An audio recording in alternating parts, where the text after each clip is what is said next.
بسم اللہ الرحمن الرحیم۔ میرا دعویٰ یہ ہے کہ اگر مجھے شہزادی سے پیار ہے، میرا دعویٰ یہ ہے کہ اگر شہزادی میری رول ماڈل ہے، میرا دعویٰ یہ ہے کہ شہزادی میری مینٹور ہیں، تو پھر مجھے یہ دیکھنا ہے کہ شہزادی کی زندگی کیسی ہے۔ مجھے یہ دیکھنا ہے کہ شہزادی کی ڈیلنگ لوگوں کے ساتھ، گھر والوں کے ساتھ، شوہر کے ساتھ، اپنے بچوں کے ساتھ کیسی ہے۔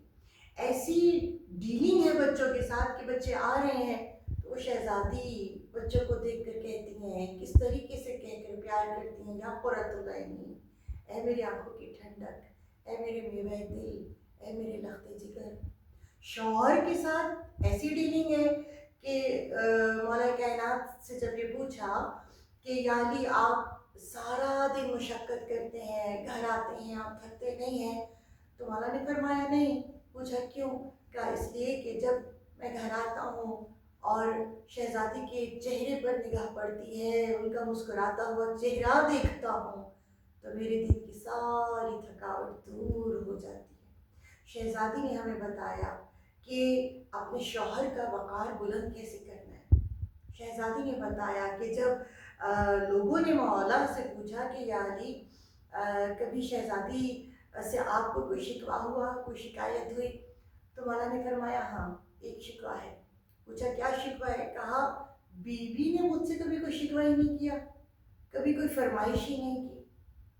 اچھا یہ بات جب مردوں سے ان کی عورتوں کو پتہ چلی تو عورتیں آئیں شہزادی کے پاس اور آ کر کہا کہ شہزادی آپ جانتی ہیں کہ علی کو آپ سے یہ شکوہ ہے کہ آپ نے کبھی ان سے کوئی شکوہ نہیں کیا، کوئی فرمائش ہی نہیں کی۔ تو شہزادی مسکرائیں اور مسکرا کر کہا کہ علی نے مجھے کبھی کسی چیز کی کمی ہونے ہی نہیں دی۔ اللہ اکبر، سبحان اللہ۔ بیوی نے بتایا شوہر کا وقار بلند کرنا کیسے ہے۔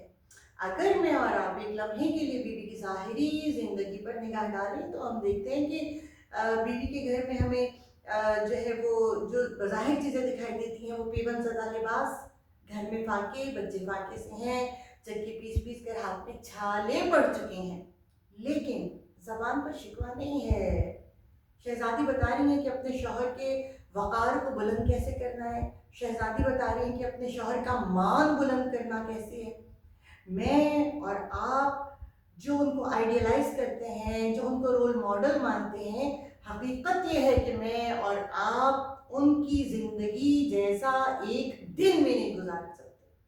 میں اور آپ اگر اپنے گھر میں دیکھیں تو الحمدللہ ہمارا گھر نعمتوں سے بھرا ہوا ہے، شکر الحمدللہ، لیکن اس کے باوجود ہم دیکھتے ہیں کہ عورتوں میں قناعت نہیں ہے، شکر گزاری نہیں ہے، اور یہ حد کبھی ختم نہیں ہوتی۔ خدا را اگر ہم کہلاتے ہیں کہ ہم فاطمی ہیں، اگر ہم کہلاتے ہیں کہ ہم شہزادی کے چاہنے والے ہیں، تو ایک عورت کی ذمہ داری سب سے پہلے یہ ہے کہ اپنے گھر کو جنت کا نمونہ بنائے، کیونکہ خدا نے اس کو یہ صلاحیت عطا کی ہے عورت کو کہ عورت چاہے تو گھر کو جنت بنائے، چاہے تو اپنے گھر کو جہنم بنائے۔